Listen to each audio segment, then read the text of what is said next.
Hello and welcome to this next DF video where today I'm talking about Metro Exodus's Enhanced Edition on PlayStation 5. I've covered the game on PC and Xbox Series consoles now, and it's PlayStation's time to shine. And to talk about this today, I'm joined by my friend and colleague, John Linneman. How you doing there, John? I'm doing wonderful, Alex. I've also played this. It is a beautiful game. It's cool to see real-time ray trace global illumination running at 60 frames per second on the new consoles. Let me just say that much. It's a surprise and a welcome one at that. Something I didn't expect a number of years ago. Let's get right into this right now because, I've talked about this game at length, more than 70 minutes at this point over combined videos, and I think we can just get right into the details here. This is the last version that we received, right? PS5 came in late. Yeah, I got this a bit later on, but that's a whole different story. Let's talk about these details here. And the first thing I want to talk about is, yes, PlayStation 5 is running that RTGI just like we see on Series X, S, and PC. And as far as I can tell, based upon everything I've seen in the game and putting the games side by side here, the graphical settings seems to be the exact same. So let's go out here in the Caspian level and take a look at this side by side where you can see any differences that might show up for graphics, like draw distance, LOD, shadow distance. They're all the exact same here on PlayStation 5 and Xbox. Wow, you're right. It's amazing. They are the same, aren't they? Obviously very different than the Xbox Series S version, but PlayStation 5 has those graphical settings the same as the Series X, which is really good, and I think they found a lot of great middle grounds here on this title. Obviously some optimizations there coming from the PC version, but it's all in service of hitting that 60 FPS and awesome RTGI in there. But if you're looking at these images right now of the side-by-side of the consoles here, Xbox Series X and PlayStation 5, you'll have noticed, of course, that there's something different, though. You can notice some visual difference there in regards to color reproduction. And I think this is where I'm going to allow John to talk about the game. Oh, yeah. So this is a weird thing, actually. And this is something... So I have looked at the game on the Xbox and PS5. And right away, and I think you noticed this as well, is the PS5 appeared darker. Yeah. And the first thought was, okay, it's that SDR Black Crush issue that has appeared in numerous game releases over time. But normally that does not translate into the HDR mode, but it was the same issue here. And so I found that the game was very dark on PS5. So I went over to the gamma correction screen. You see the default setting there. It's one of those things where it's like, okay, make sure that the leftmost image is almost invisible, but not quite. The thing is at maximum brightness, it was still completely just not there. Can't see it. So I had the console set to RGB limited. Setting it to RGB full without adjusting the TV made it even darker.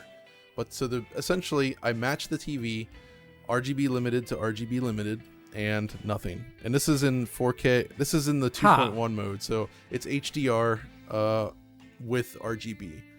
So it's 4K HDR RGB mode. And I tested it in YUV mode as well, but it didn't solve it. So what I did though is I found if I set the TV to full RGB range, but the console to limited RGB, so there's a mismatch. This is not correct. Suddenly, the gamma screen works correctly, and the black levels are no longer crushed in the game.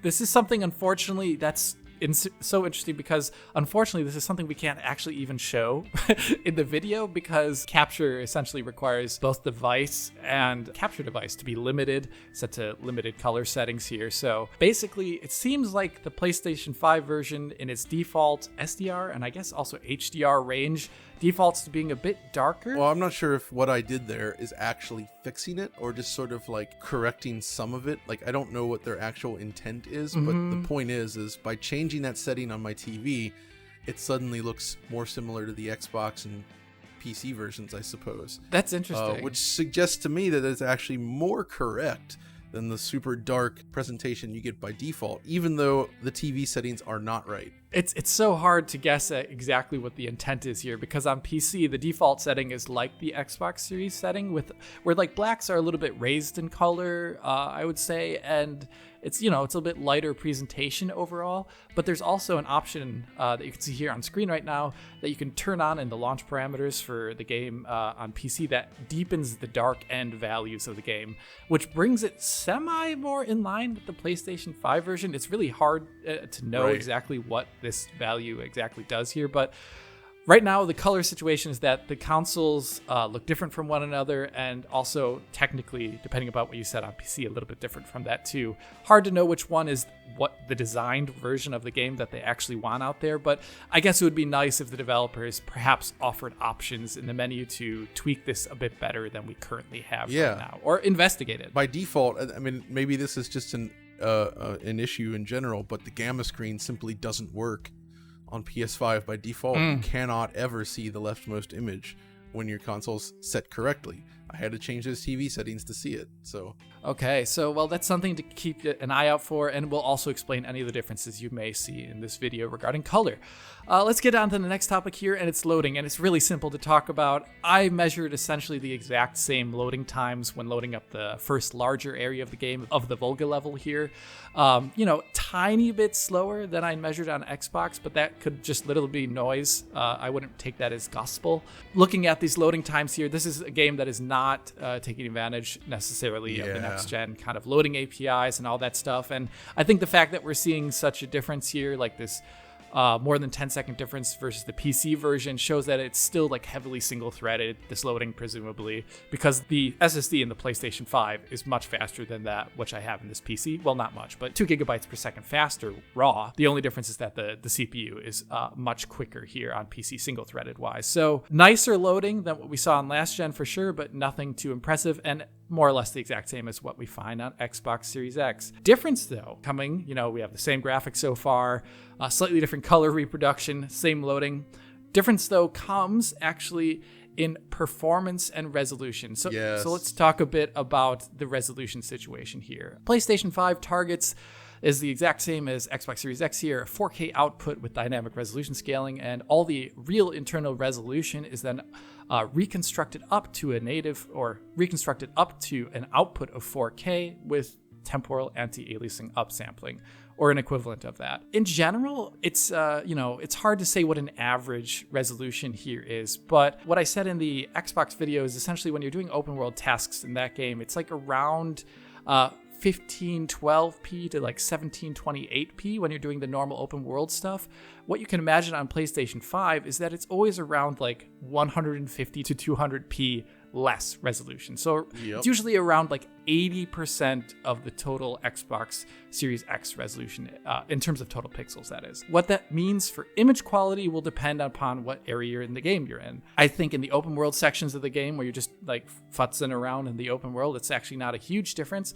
But I guess in some of the areas where it's a little bit heavier on the GPU, you would notice essentially just a softer image on PlayStation 5 with more image quality concessions regarding aliasing and things like that. As an example, here in the Yamantau section, I was like in one of the heavier areas of the game, I was getting like 1134p on Xbox Series X here, and on PlayStation 5 it was kind of like 1015p. So I imagine in the heavy areas of the game, there's technically a chance. I did not get up to the Tiger region because it takes more than 10 hours to get there, but I imagine the Tiger region, similar to what I saw on Xbox Series X or Xbox Series S, will be the heaviest area of the game where the image quality suffers the most, and maybe you'd get something like sub 1080p counts there more often. But in general, you're going to be around that 1080p to 1440p range. You can see areas where it's like 1512p on Xbox Series X, like here, while the train's going by, while it's around 1350p on PlayStation 5. Things like that. I think the basic takeaway here then, Alex, it's exactly as you said. It's about 80% of the Xbox on average.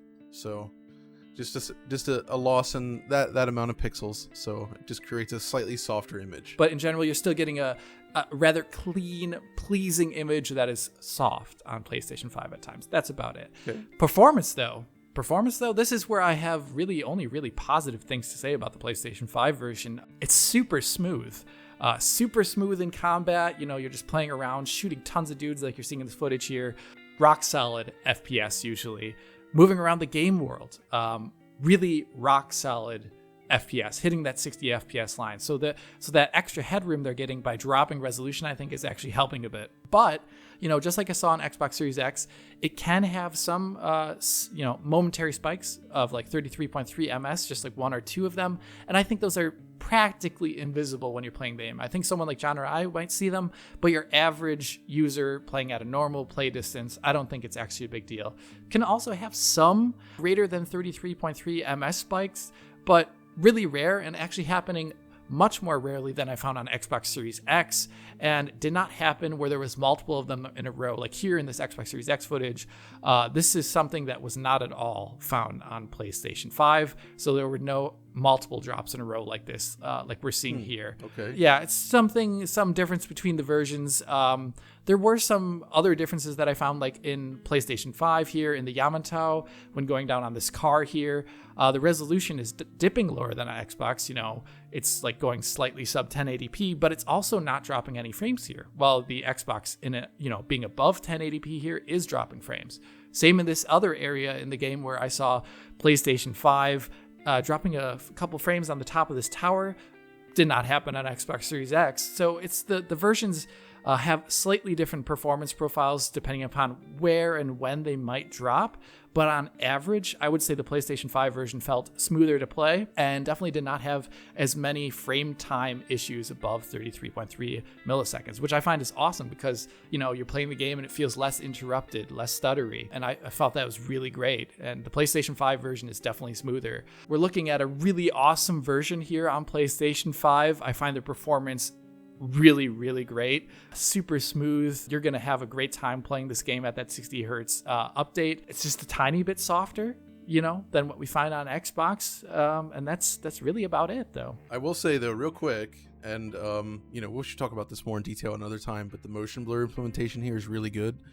And the way they handle camera blur, I noticed, because I like to play with black frame insertion to remove motion blur from the inherent display, but I still like actual per pixel motion blur. For sure. But here, if you move the camera at a lower speed, there's 0 blur applied to the camera rotation.